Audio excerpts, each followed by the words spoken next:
Free fire game খেলতে শুরু করি 2020 সালে। এলাকার ভাই ব্রাদারগুলোকে দেখতাম রাতে এক জায়গায় বসে বসে শুধু চিল্লাচিল্লি করতো। একদিক দিয়ে ভালো লাগতো, অন্যদিক দিয়ে মনে হতো এরা এমন চিল্লাচিল্লি কেন করে, চারজন করে। তারপর তাদের কথা মতো তাদের মতোই শুরু করি ফ্রি ফায়ার গেম।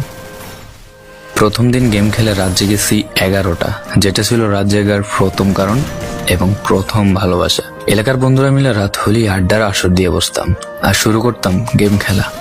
সবাই তখন গেম খেলা নতুন শুরু করি। এত পরিমাণ আনন্দ ছিল গেমটিতে যে বলে বোঝানো সম্ভব না। তখন ভালো কোনো ফোন ছিল না, ল্যাগ করতো, তবুও খেলতাম। আব্বু আম্মুর কি পরিমাণ বকাঝকা খেয়েছি সেটা বলা বাহুল্য।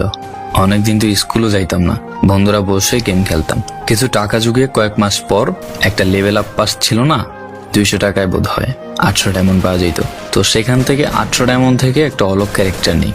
আর সেই অলগ ক্যারেক্টার ছিল তখনকার সময়ের সবচেয়ে দামি ক্যারেক্টার। তখনকার দামি প্লেয়ার মনে হতো নিজেকে। আবার গেমের ভিতর অনেকের সাথে বন্ধুত্ব পর্যন্ত হয়ে গিয়েছিল। গেমের ভিতরে বন্ধুত্ব হলেও বাস্তব ছিল বন্ধুত্বগুলো। তখন ফ্রি ফায়ারে ডু পার্টনার সিস্টেমটা ছিল না, তাই কোনো মেয়ে গেমেও ছিল